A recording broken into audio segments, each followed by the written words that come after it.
ഞാൻ രാത്രി 24 മണിക്കൂറിൽ 20 മണിക്കൂർ വരെ വർക്ക് ചെയ്ത ദിവസങ്ങളുണ്ട്.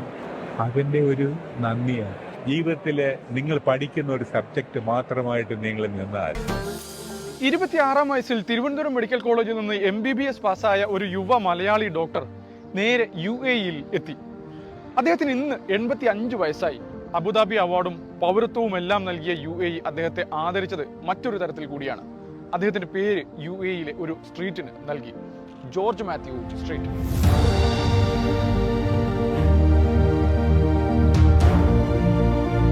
ഡോക്ടർ ജോർജ് മാത്യു സ്ട്രീറ്റ് എന്നത് ഡോക്ടർ ജോർജ് മാത്യുവിന് മാത്രമുള്ള ആദരമല്ല, അത് നമുക്ക് മലയാളികളിലേക്ക് കൂടി പകർന്നു കിട്ടുന്ന ഒരു ആദരമാണ്. അന്നു മുതൽ അന്വേഷിക്കുകയായിരുന്നു ഡോക്ടർ ജോർജ് മാത്യുവിന്റെ ജീവിതാനുഭവങ്ങളെ. അദ്ദേഹം ഇന്ന് ഗൾഫ് റൗണ്ടപ്പിനൊപ്പം ചേരുകയാണ്.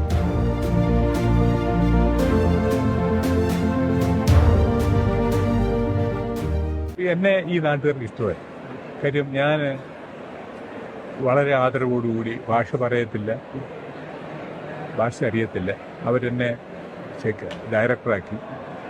എല്ലാ സപ്പോർട്ടും തന്നു. എന്നോട് ഡയറക്ടറാണ്, ഇവനൊന്നും അറിയത്തില്ലെന്ന് പറഞ്ഞുകൊണ്ട് അങ്ങനെയുള്ള രീതിയിൽ ഞാനതിന് ഹാർഡ് വർക്ക് ചെയ്തു. ഞാൻ രാത്രി 24 മണിക്കൂറിൽ 20 മണിക്കൂർ വരെ വർക്ക് ചെയ്ത ദിവസങ്ങളുണ്ട്. ആ ഒരു എല്ലാവരും കാണുന്നുണ്ട് ഞാൻ എന്താ ചെയ്യുന്നത്. ഏത് മനുഷ്യർ 24 മണിക്കൂറിൽ എന്നെ വിളിച്ചാലും ഞാൻ ആൻസർ ചെയ്യും, അതിനുള്ള കാര്യം ചെയ്തു കൊടുക്കും. അതിൻ്റെ ഒരു നന്ദിയാണ്, അതിനുള്ള സ്നേഹമാണ് ഇന്ന് ആഗ്രഹിക്കാൻ. പക്ഷെ അതിനകത്ത് ഒരു കാര്യം കൊണ്ട് എനിക്ക് പറയാനുള്ളത്, ആ ഒരു ബോർഡ് എഴുതി വെക്കുന്നതിന് താഴെയുള്ള ഫൗണ്ടേഷൻ എൻ്റെ ഭാര്യയാണ്, മരിച്ചുപോയ ഭാര്യയാണ്. എനിക്ക് അവളുടെ സപ്പോർട്ട് ഇല്ലായിരുന്നെങ്കിൽ ഞാൻ എങ്ങും പോകുമ്പോൾ എവിടെ പോകുന്നത് ചോദിച്ചു കഴിഞ്ഞാൽ രാത്രി 3 മണിക്ക് പോയാൽ പിറ്റേ ദിവസം വൈകുന്നേരത്താണ് വരുന്നത്. ഞാൻ ഡെസേർട്ടിലായിരിക്കും. തിരിച്ചു വരുമെങ്കിൽ ഒന്നും ചോദിക്കത്തില്ല. അങ്ങനെ ഒരു മെൻറ്റാലിറ്റി ഉള്ള ഒരാൾ ആ റോഡിൻ്റെ താഴ്വശത്ത് എൻ്റെ മനസ്സിൽ അവിടെ ഫൗണ്ടേഷനാണ്. ആ കല്ല്, താഴത്തെ കല്ല്, അത് എൻ്റെ വത്സവായിട്ടില്ല. തിരുവനന്തപുരം മെഡിക്കൽ കോളേജിൽ നിന്ന് 26-ാമത്തെ വയസ്സിൽ ബിരുദം പൂർത്തിയാക്കിയ ഒരു യുവ ഡോക്ടർ എന്തുകൊണ്ടാണ് തന്റെ പ്രവർത്തന മേഖല UAE ആണ് തന്റെ ഇനിയുള്ള പ്രവർത്തന മേഖല എന്ന് തിരിച്ചറിയാനുള്ള ഒരു കാരണം ശരിക്കും എന്തായിരുന്നു? ഞാൻ ബഹ്റിനിൽ വർക്ക് ചെയ്തിട്ടുണ്ട്, അമേരിക്കൻ മിഷൻ ഹോസ്പിറ്റലിൽ. അപ്പോൾ അവിടുത്തെ ഒരു മിഷനറി അറബി പഠിക്കാൻ ബഹ്റിനിൽ വന്നു. ബഹ്റിനിൽ ഉള്ളപ്പം ഇവിടുത്തെ എല്ലാ ആൾക്കാരും ഇൻക്ലൂഡിങ് രാജകുടുംബം വരെ ബഹ്റിനിൽ വന്ന് പല കാര്യങ്ങൾക്കായി ട്രീറ്റ്മെൻറ്റ് വരും. അതിൽ ഞാൻ അന്ന് ഇവിടുന്നുള്ള പല വലിയ ആൾക്കാരെയും കണ്ടു. അവർ അലയെന്ന് പറഞ്ഞൊരു സ്ഥലത്തെ പറ്റി പറഞ്ഞിട്ടുണ്ട്. മിഷനറി ഉണ്ടായിരുന്ന അവിടെ വളരെ ബ്യൂട്ടിഫുള്ളാണ്, വളരെ ഗ്രീനാണ്, വെള്ളമുണ്ട്, എല്ലാ കാര്യങ്ങൾക്കും ഭംഗിയ, കാലാവസ്ഥയും വ്യത്യാസമാണെന്ന് പറഞ്ഞു. അപ്പോൾ അന്ന് ഷെഖ്ദായത് 1966 റൂളറായപ്പോൾ 66 എൻഡിൽ ഒരു അഡ്വർടൈസ്മെൻ്റ് ഇട്ടു, അലയിലേക്ക് ഇവിടുത്തെ ഗവൺമെൻറ്റിൽ നിന്ന് ഒരു ഡോക്ടറെ ആവശ്യമുണ്ട്, ഒരു യങ് ഡോക്ടർ വിനീത് എന്ന് പറഞ്ഞ്. അത് ഞാൻ അപ്ലൈ ചെയ്ത് കഴിഞ്ഞപ്പോൾ എന്നെ ഇഷ്ടപ്പെട്ടു. അവർ മുഖ്യവരെന്നെ ഇഷ്ടപ്പെട്ടു. അത് റിക്രൂട്ട് ചെയ്ത ആള് ഡോക്ടർ ഫിലിപ്പ് ഹോൺബ്ലോ എന്ന് പറഞ്ഞ ഒരു ഇംഗ്ലീഷുകാരനാണ്. അദ്ദേഹമായിരുന്നു ഇവിടുത്തെ മെഡിക്കൽ ഡയറക്ടർ. സ്വാഭാവികമായും വളർന്നു വരുന്ന ഒരു ആരോഗ്യരംഗം എന്നുള്ള നിലയിൽ UAE-ക്ക് അന്ന് ഒരുപാട് പ്രതിസന്ധികൾ മുന്നിലുണ്ടായിരുന്നു. അപ്പം ഇതിൽ വന്ന ചലഞ്ചസ് എന്തൊക്കെയായിരുന്നു? ശരി, ഞാൻ വരുന്ന സമയത്ത് ഇവിടെ ആശുപത്രിയില്ല. ഇവിടെ അമേരിക്കൻ മിഷൻ ഹോസ്പിറ്റലിൽ, അത് കെന്നഡ് ഹോസ്പിറ്റൽ എന്നാണ് പറയുന്നത്, അത് അലയിലുള്ളത്. ആ ഹോസ്പിറ്റൽ അത് അമേരിക്കൻ മിഷനറീസ് കൊണ്ട് നടത്തിക്കൊണ്ടിരുന്നത്. അവരുടെ പണം, മരുന്ന് എല്ലാം അമേരിക്കയിൽ നിന്നും കാനഡയിൽ നിന്നുമാണ് വരുന്നത്. പ്രസവിച്ച ഒരു കുഞ്ഞിനെ അതിനെ രജിസ്റ്റർ ചെയ്യണം. രജിസ്റ്റർ ചെയ്ത് കഴിഞ്ഞിട്ട് അതിനുള്ള വാക്സിനേഷൻസ് പ്ലാൻ ചെയ്യണം. ഇതൊക്കെ തുടങ്ങിയത് ഇന്നത്തെ കെന്നഡ് ഹോസ്പിറ്റലാണ്.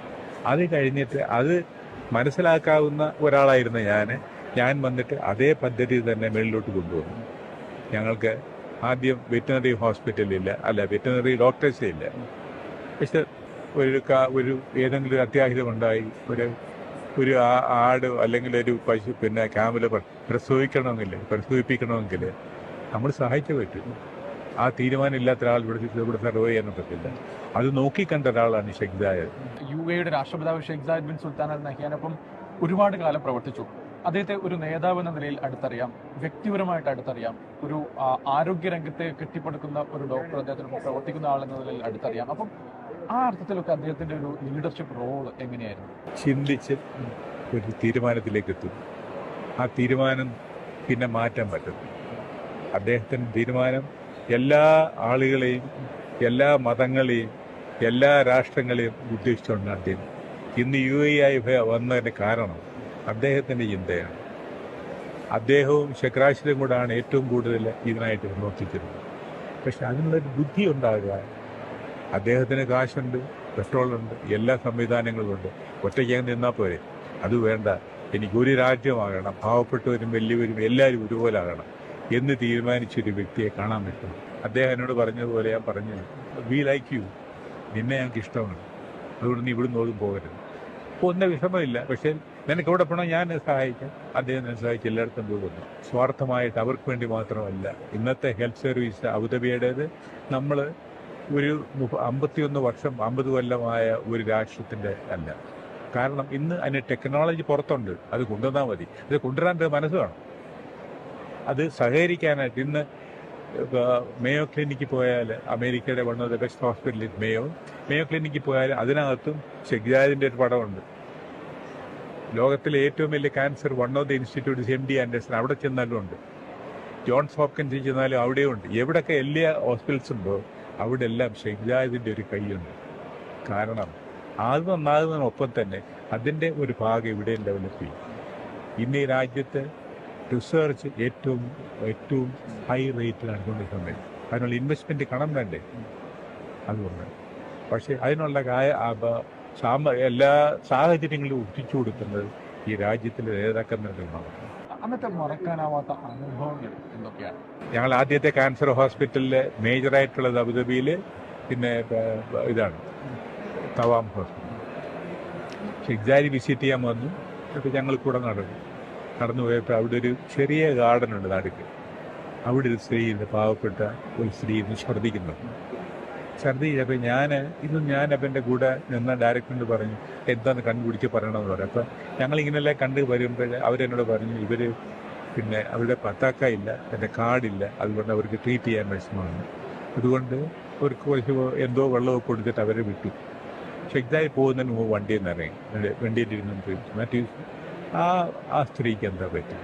ഞാൻ പറഞ്ഞു, യുവർ ഹൈനസ്, അദ്ദേഹത്തിന് ഈ സ്ത്രീക്ക് ക്യാൻസറാണ്. പക്ഷെ അവർക്ക് ഗവൺമെൻറ് നിയമപ്രകാരമുള്ള പത്താക്ക അതിനുള്ള കാര്യങ്ങളില്ലാത്തതുകൊണ്ട്, അതിനുള്ള റെഫറൻസും ഇല്ലാത്തതുകൊണ്ട് ട്രീറ്റ് ചെയ്യത്തില്ല എന്ന് പറഞ്ഞു. അപ്പോൾ അങ്ങനെ ട്രീറ്റ് ചെയ്യുക, അപ്പോൾ അതൊക്കെ അങ്ങനെ പറ്റുമോ? ഞാൻ പറഞ്ഞു, അങ്ങനെ പറഞ്ഞു.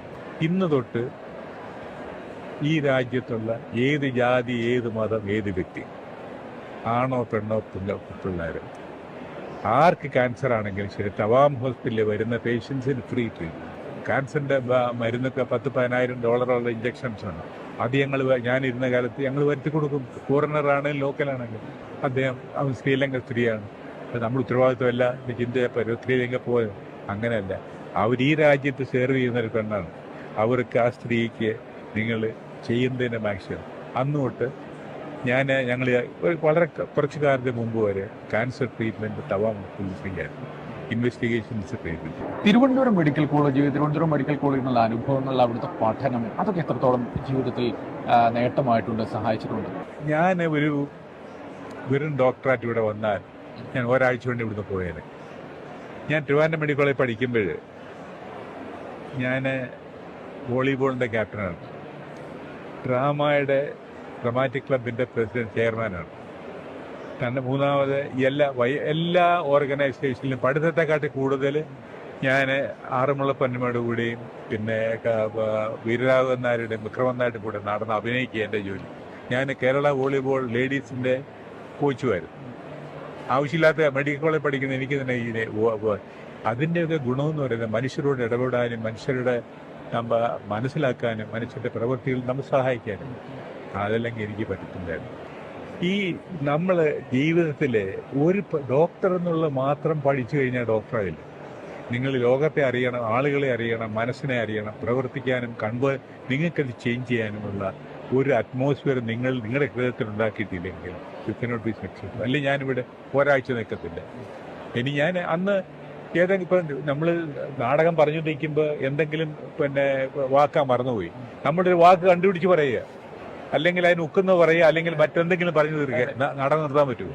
ഈ സമയത്തിന് ഉചിതമായിട്ട് നമ്മൾ തന്നെ നോളജ് കൺവേർട്ട് ചെയ്തിട്ടില്ലെങ്കിൽ, and it is not your applying, you will not reach anywhere. സാർത്ഥകമായ ഒരു കരിയർ അതിനുശേഷം ഇപ്പോഴും ആ ഒരു ഞാൻ 85 വയസ്സുണ്ട്. ഇന്ന് ഞാൻ ആക്റ്റീവാണ്. ഇന്ന് എനിക്ക് കോൺട്രാക്ട് ഉണ്ട്. ഇന്ന് ഗവൺമെന്റ് വർക്ക് ചെയ്യണം. ഇന്ന് എന്നോട് ഞാൻ ക്യാമലിനെ അറിയൂ, ഞാൻ ഈ പശുക്കളെ പ്രസവിപ്പിക്കുന്നത് അറിയൂ, പക്ഷെ ഞാൻ ശരിയോ പറ്റും.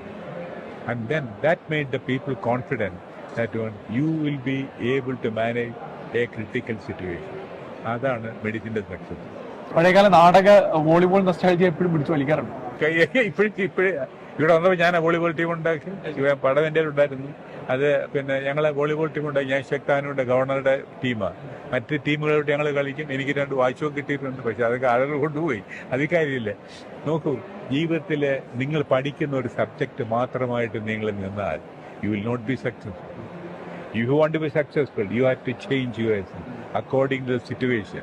If the situation it is not your what you call speciality, you have to think sometimes what you can do for it. If you don't know, you are not at all. Okay? Thank you very much. Thanks so much. Thanks. അതെ, doctor George മാത്യുവിനെ പോലുള്ളവരുടെ കഠിനാധ്വാനത്തിലും കഴിവിലുമാണ് പ്രവാസ ലോകത്ത് മലയാളികളുടെ സൽപ്പേര് ഇതുപോലെ പൂത്ത് തളിർത്ത് വർണ്ണാഭമായി മാറിയത്. UAE പോലുള്ള രാജ്യങ്ങൾ അവരുടെ ദീർഘദർശികളായ നേതാക്കൾക്കൊപ്പം നമ്മളെപ്പോലുള്ളവരുടെ കഠിനാധ്വാനത്തിലും കഴിവിലുമാണ് ഇതുപോലെ വിശാലവും വികസനം നിറഞ്ഞതുമായി മാറിയതും. ആ യാത്ര തുടരാൻ നമുക്ക് കഴിയട്ടെ. ഗൾഫ് റൗണ്ടപ്പിന്റെ ഈ എപ്പിസോഡ് ഇവിടെ അവസാനിക്കുകയാണ്. എല്ലാ പ്രേക്ഷകർക്കും ബൈ.